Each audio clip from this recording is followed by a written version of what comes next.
In New York, in the 1980s, the emergence of crack cocaine brought a new wave of violence and death. Drug dealers would scramble for power, and in the devastation that would occur, no one was safe. But a top dog always rises to the peak of the streets, and in Harlem, it was Clarence Heatley, who would soon come to be known as the Black Hand of Death. This is his story.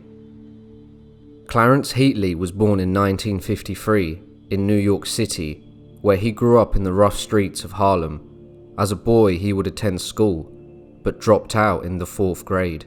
He would run around the streets of New York as a boy, and would be sent to juvenile detention before he was 9 years old. This would only foreshadow the dark future that awaited Clarence. Clarence was heavy in the streets during his rise to prominence. He had several stints in jail in the early 1970s for crimes such as robbery. He would also gain a reputation as a savage over the years. When it was time, he founded a gang called the Preacher Crew in 1983, as his name on the streets was Preacher. The gang would sell drugs of every kind around the streets of New York, and they would soon build up a reputation as ruthless enforcers that civilians and other dealers would come to fear. As well as dealing drugs, the crew also extorted other dealers, and if there was any kind of resistance, you would end up dead. He would go up and claim their car. If a drug dealer looked like he was getting paid, so to say, he was driving a brand new full-size Mercedes-Benz, and Preacher liked that car, that was Preacher's. His right-hand man was a former police officer called John Cuff, who had a good head on his shoulders and knew the ins and outs of police protocol. He would be a vital asset to the Preacher Crew. As well as this, he acted as Preacher's enforcer. Preacher was a demon in the streets, and his gang was elite compared to the rest of the street gangs today. He and Cuff would even train up their members. There was a clear hierarchy in the gang, and one essential part of the crew were called the janitors.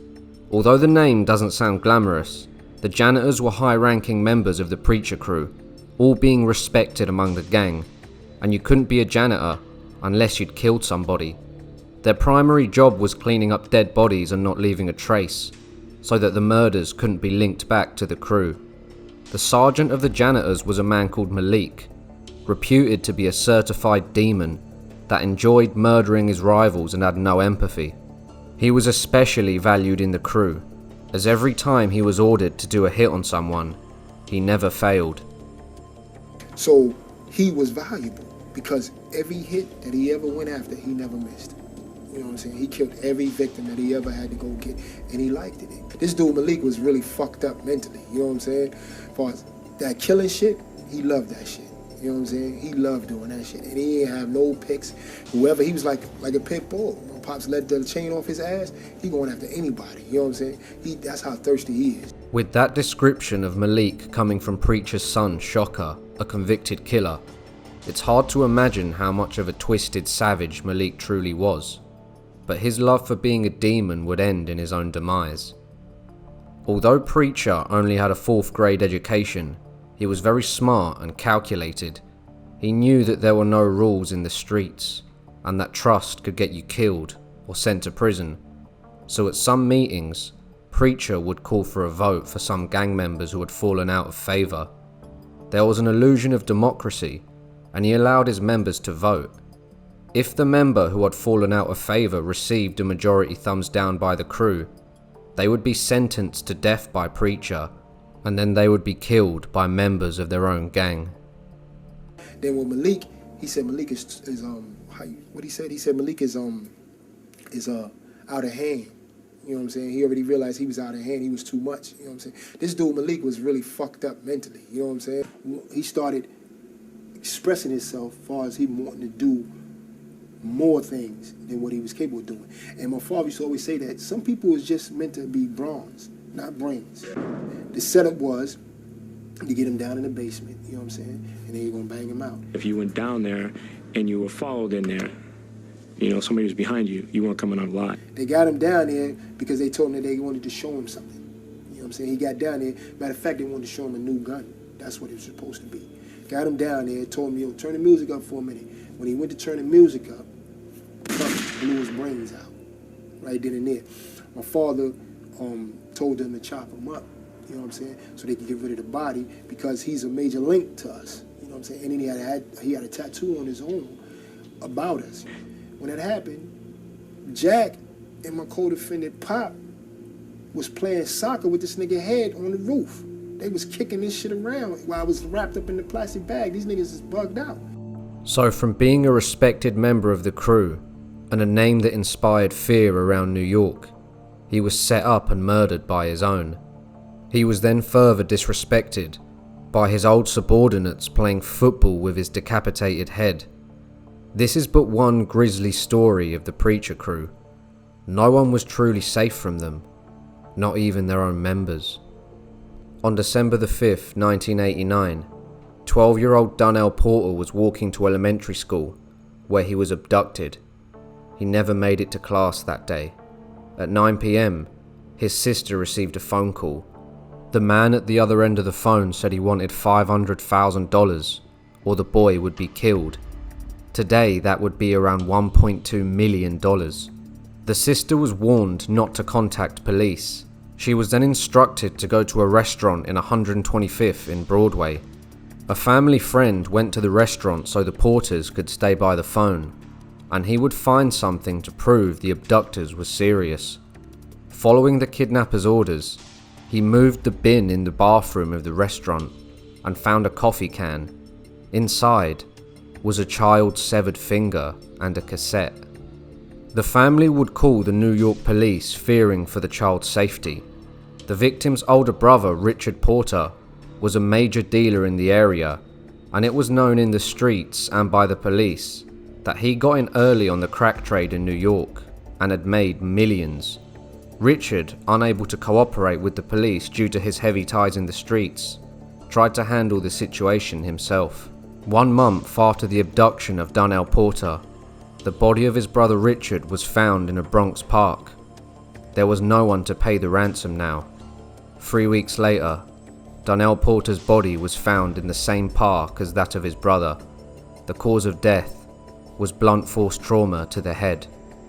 The abduction and murder of Donnell showed that the violence in Harlem was getting out of control. Soon enough, the feds would arrest Alpo Martinez, the late Richard Porter's partner, and now head of the drug empire they started.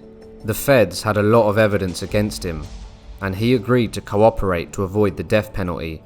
He admitted to killing Richard Porter, but said he knew nothing about Donnell Porter's kidnapping and murder. The feds were soon hot on the Preacher crew's tail though, and they did know that he was known as the Black Hand of Death. But how would the feds break the iron chokehold that Preacher had around the neck of Harlem? And how would they get around the code of silence that had been installed in the civilians through fear? Preacher had been kicking around the streets of Harlem since the early 70s, and everybody knew him by his nickname, the Black Hand of Death, and everybody was definitely afraid of him. No matter how church-going they are, no matter whether they're businessmen or local drug dealers, they all have a Preacher story. They all know who Preacher is. Ask any of them to describe Preacher to you, or a majority of them, they're not going to be able to. Because this guy was an infamous legend in Harlem. Investigators needed someone with extensive knowledge of the crew's activities. They would give out business cards, hoping one would find its way to an insider willing to talk. And it did. In April 1994, a crew member of Preacher's contacted the police because he realized his life was in danger, fearing he had fallen out of favor and would be executed for it. That was so fearful of Preacher and of being killed like his partners had, that he came to me, that he came to us, that he gave us information on specific crimes, that he talked about crimes that had been unsolved for years. Somehow, word got back to Preacher that his crew member had cooperated. As he was leaving a courthouse, he spotted Preacher and Cuff waiting for him. He quickly rang his contact in the police, and the feds came to his aid just in time. They arrested Preacher himself and his lieutenant Cuff. After this event though, the crew began to be heavily investigated. In order to prosecute, the feds would need to go through the RICO Act, a federal law designed to combat organized crime. A lot of arrests would be made, and more informants would sing, but still, there was no information about Donnell Porter. The feds were growing impatient, and they would indict Preacher and Cuff on some evidence they had from all the snitches that cooperated. But they knew Preacher was surrounded by armed men who were willing to kill at his command. After much surveillance, he came out of his headquarters building, and the feds made sure he was alone. As soon as Preacher was arrested, he said this: "What you want to know, I'm ready to tell you," or some shit like that. You know what I'm saying? This who the first person I ever actually heard this from was the police. Preacher then ended up snitching on his son, his daughter, and his entire crew.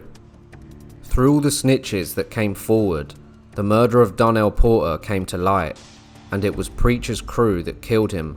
Unfortunately, Malik, the alleged murderer of the young boy, had already been murdered by his crew years before. The fact that Preacher snitched on his own children shows his complete lack for empathy and morals, and his son felt the effect of his father ratting on him on a deep level. Some paperwork regarding Preacher's crimes are seriously messed up. It even states that during his incarceration at various state prisons in the 70s and 80s, that he sexually molested other inmates. In the end, he was convicted of the participation of 13 murders, robbery, extortion, conspiracy to violate anti-racketeering laws, among other things. And these are just the crimes that we know about that could be proved in the court of law due to people cooperating. Shaka, Preacher's son, estimates that the gang committed in between 50 and 75 murders, but who really knows? Preacher, the Black Hand of Death, was sentenced to a total term of life imprisonment, plus 225 years, as the government's intent to seek the death penalty was withdrawn, due to Preacher cooperating. The Preacher crew and Preacher himself have gone down in New York legend for being one of the gangs that inspired the most fear to civilians and other criminals. If you enjoyed the video, make sure to like, subscribe and share, and I'm out.